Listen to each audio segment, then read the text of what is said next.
નમસ્કાર દર્શક મિત્રો, હું છું દર્શના જોશી. તમે જોઈ રહ્યા છો લોકસામના ન્યૂઝ. તો જોઈએ આજના સમાચાર અમરેલીથી અમારા રિપોર્ટર સતીશ રાઠોડ સાથે.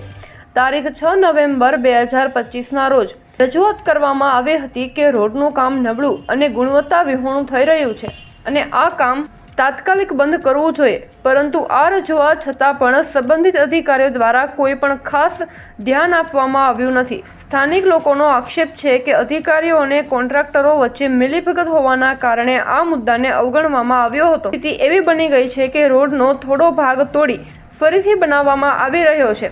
લોકોનું કહેવું છે કે જો શરૂઆતમાં જ યોગ્ય કાર્યવાહી કરવામાં આવી હોત તો આજે આ પરિસ્થિતિ ઊભી ન થાય. સ્થાનિકોમાં ભારે રોષ જોવા મળી રહ્યો છે અને ભ્રષ્ટાચારનો આક્ષેપ પણ ઉઠી રહ્યા છે. લોકોનો સવાલ એ છે કે આખરે જવાબદારી કોની અને ક્યાં સુધી આવી બેદરકારી સહન કરવી પડશે. હાલ લોકો અને આગળની કાર્યવાહી અને તપાસની રાહ જોઈ રહ્યા છે. આ મનીષભાઈ જે આપણે શીતલવાળો જે લાઠીવાળો રોડ કહેવાય છે, જે આજે એ રોડ 3 મહિનાની અંદર જે ફરીવાર તોડવામાં આવ્યો છે, બરાબર, અને ત્યાં જે પૂછવામાં આવ્યું છે તો એમ કહેવામાં આવ્યું છે કે સેમ્પલ રિજેક્ટ થયા છે. તો તેનું શું ખરેખર તો આ છેલ્લા 30 વર્ષથી ભારતીય જનતા પાર્ટીના રાજમાં ગુજરાતમાં માત્ર ને માત્ર ભ્રષ્ટાચાર છે. સમગ્ર ગુજરાતની અંદર રોડ રસ્તા છે એ ક્યાંય સારા નથી. જે 3 વર્ષની ગેરંટી પીરિયડવાળા હોય, 7 વર્ષે રોડ નવો બનાવવાનો હોય તો 3 વર્ષની ગેરંટી પીરિયડવાળા રોડ 3 મહિના ટકતા.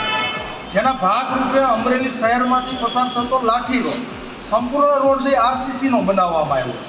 હજી તો 3 મહિના પહેલાં જ રોડ છે એ બનાવ્યો છે. હજી તો એનું લોકાર્પણ પણ કર્યું નથી. અને રોડની અંદર મસ્ત મોટી તિરાડો પડી ગઈ હતી.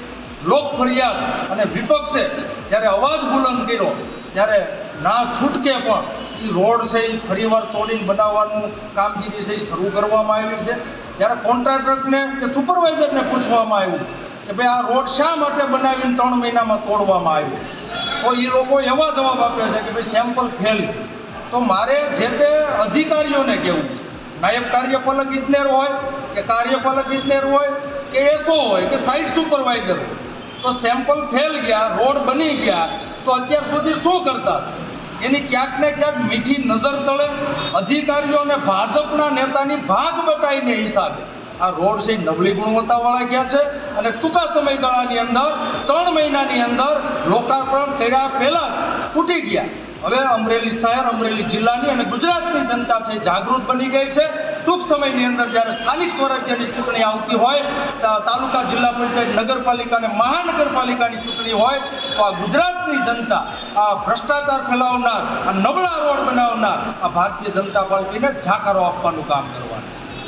ફરી મળીશું એક નવા સમાચાર સાથે. ત્યાં સુધી જોતા રહો લોકસામના ન્યૂઝ.